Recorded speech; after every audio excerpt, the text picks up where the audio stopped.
Alright, right off the bat, you see I'm laying in large areas of black. I'm just using the lasso tool to do that and kind of define some of the edges and form that I want, even some of the hatching that I'll later kind of feather out more, um, and an overall feel for what I'm doing, because I really had no idea what I was doing when I started this.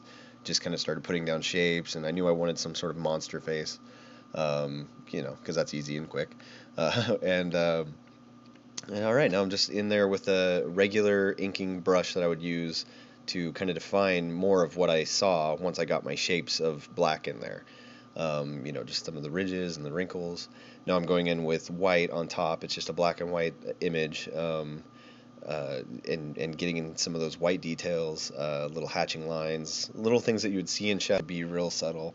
And then just going back and forth to the black, putting a little bit more hatching. Now I've gotten out one of my favorite brushes, which is just a rough brush. It's like if you let your, real life inking brush dry out really good. I'll go in with that and kind of put fat strokes of dark in there, but then it can also get pretty thin and broken up, which gives you some quick details that work really well. Again, just going back and forth. It's really a simple process. Um, of going back and forth, hinting at some details, but mainly you put your focus on the shape and the form and the overall areas of black and how that works with your eye.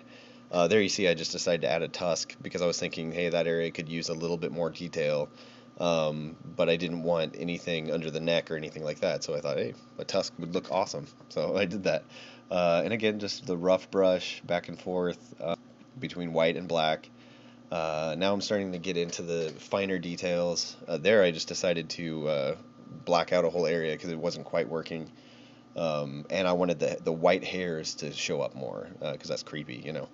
Um, there I am. I'm just adding in more white detail, more little black details, kind of making it look a little more fine.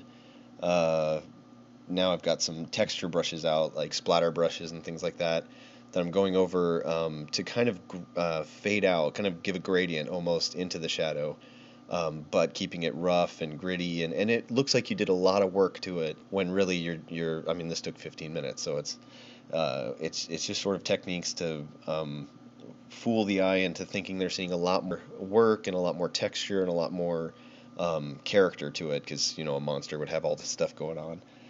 Um, just kind of getting into those tiny little details. I like to work back into the black and redefine some of the shapes and um, the ridges, like the little wrinkles that give it the extra expression, the little furrow to the brow. Putting in a few more hairs, some drips of saliva or whatever that is.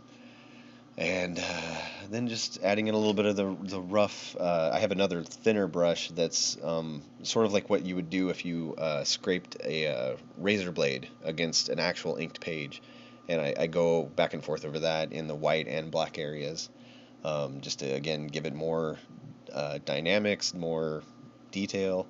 There's my amazing name that I wrote in the corner. Something other artists should do, I suppose. All right, that's it. Hope this was informative. It was very fast paced.